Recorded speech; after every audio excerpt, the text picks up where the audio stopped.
Some years back, I made a video titled The Riddle of the Pumpkin Spice Latte. And in this video, I both hypothesized and observed that perhaps the reality of the popularity behind the beverage offered by Starbucks had less to do with the taste or any inherent properties of pumpkin spice latte per se, and far more to do with trends and popularity, and that the popularity of this beverage was largely being driven by women. And therefore, in general, in as much as anything is popular in social media, or more broadly in social circles, it will be driven by trends, and women, by and large, themselves are driven by trends. I call this the Sally, Mary, Jill all did it, so I'm going to do it too principle. And what's interesting, and what we're going to discuss today, gentlemen, is that divorce and the statistics behind divorce, when you really get to brass tacks, well, they have just as much to do with following trends as anything else. Be it pumpkin spice latte, clothing from Zara, recipes, take your pick. So I happened upon an interesting article and then subsequently a piece of research supporting this idea that I had been swirling around in my head anyway, and I want to read some things off before we go into the nitty-gritty. And incidentally, both things will be posted in the low bar as always. Reading from the article first. Almost 1 in 2 marriages ends in divorce, according to statistics that we probably all know by now. But were you aware that your likelihood of getting divorced is higher when your friends' and family's marriages break up? This phenomenon of quote-unquote divorce contagion has been explored by scientists. One study found that you are 75% more likely to get divorced if you have a close friend who is also divorced. What's more, people are 147% more likely to split if they have several divorced friends in their social network compared to people who are married and hang out with mostly married friends. Even having a divorced brother or sister means that you're 22% more likely to get divorced yourself, while having divorced coworkers increases your chances of splitting up with a partner by 50%. And from the abstract of the publication itself, divorce represents the dissolution of a social tie. But it is also possible that attitudes about divorce flow across social ties. To explore how social networks influence divorce and vice versa, we exploit a longitudinal data set from the long-running Framingham Heart Study. The results suggest that divorce can spread between friends. Clusters of divorces extend to 2 degrees of separation in the network. Popular people are less likely to get divorced. Divorcees have denser social networks, and they are much more likely to remarry other divorcees. Interestingly, the presence of children does not influence the likelihood of divorce, but each child reduces the susceptibility to being influenced by peers who get divorced. Overall, the results suggest that attending to the health of one's friends' marriages may serve to support and enhance the durability of one's own relationship, and that from a policy perspective, divorce should be understood as a collective phenomenon that extends beyond those directly affected. And as you go into the meat and potatoes of the article itself, it's very revealing. And it talks about the story of some woman named Samantha. And according to the article, allegedly Samantha was cheated upon by her husband, but she wasn't too upset.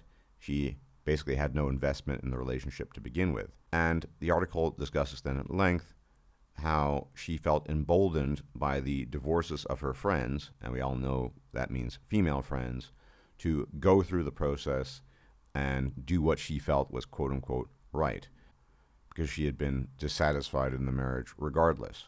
And of course, the children are not a huge matter here, as been mentioned before.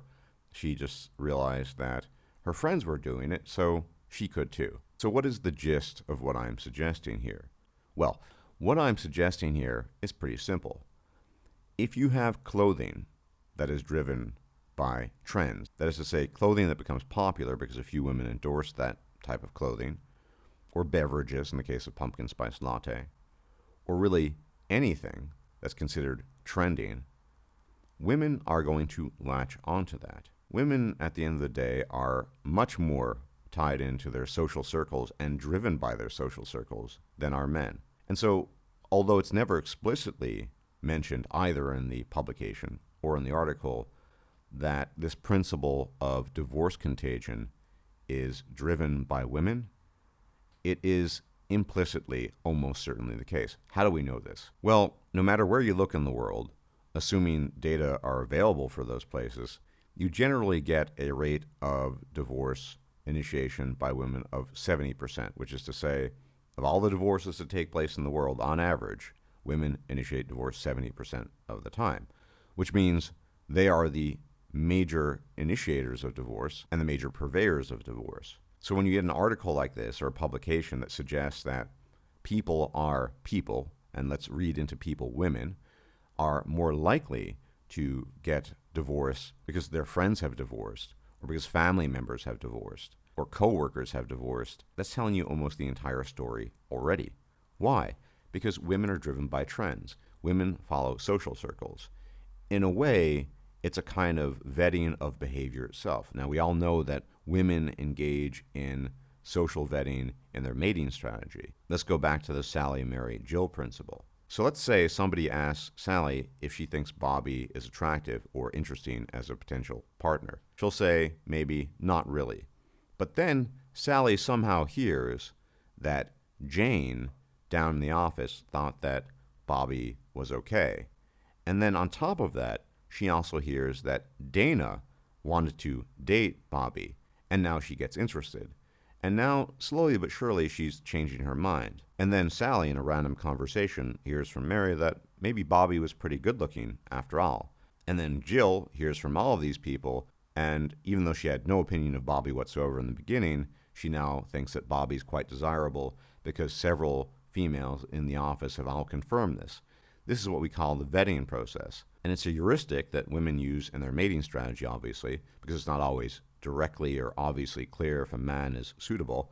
Sometimes if they look like Henry Cavill and they're famous and rich, it's kind of obvious, but not always. And this heuristic applies across the board. It applies to clothing trends, it applies to beverages, food, and apparently it applies to divorce as well, which is to say we know almost certainly that women are the demographic that drives divorce. They initiate 70% of all divorces worldwide. And when they talk about social susceptibility, which is to say a coworker might have divorced or the friends have divorced, this is setting a different sort of trend. And women are very, very cued into trends. And so what we have here in this contagion phenomenon, this divorce contagion phenomenon, is women simply following their nature, pursuing a trend that they think is appropriate. Now, of course, a phenomenon such as no-fault divorce goes back to policies that were introduced decades ago and what have you. But that simply opens up the portal, as it were, to this possibility. And yes, perhaps maybe the first divorces were based upon something like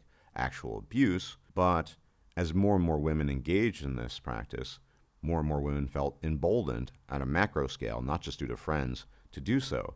And then in the inner circles of women's friendships, they feel that much more emboldened and are that much more animated to do so. And we all know how these things happen. Women love gossip.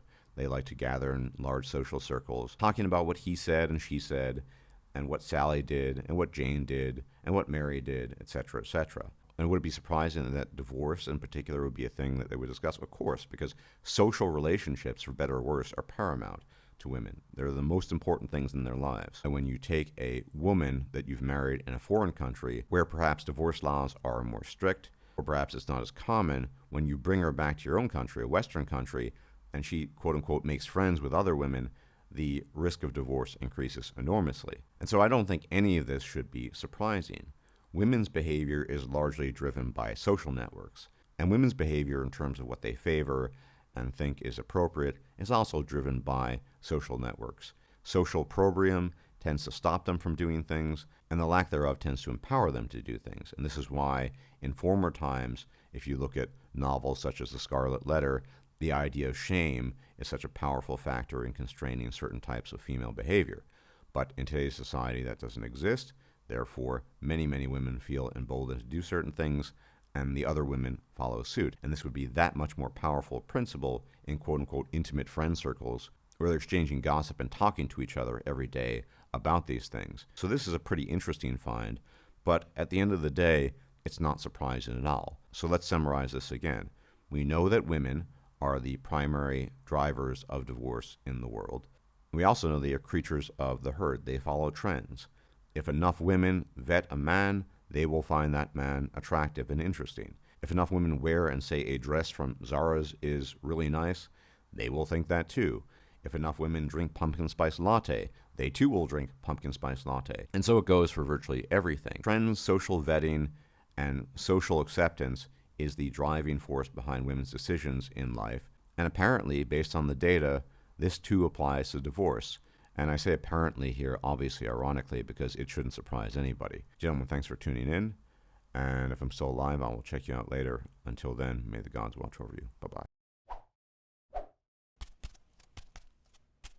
If you liked this video, please like, share, and subscribe. And if you enjoy my content, please consider making a donation or becoming a patron. Thanks for watching.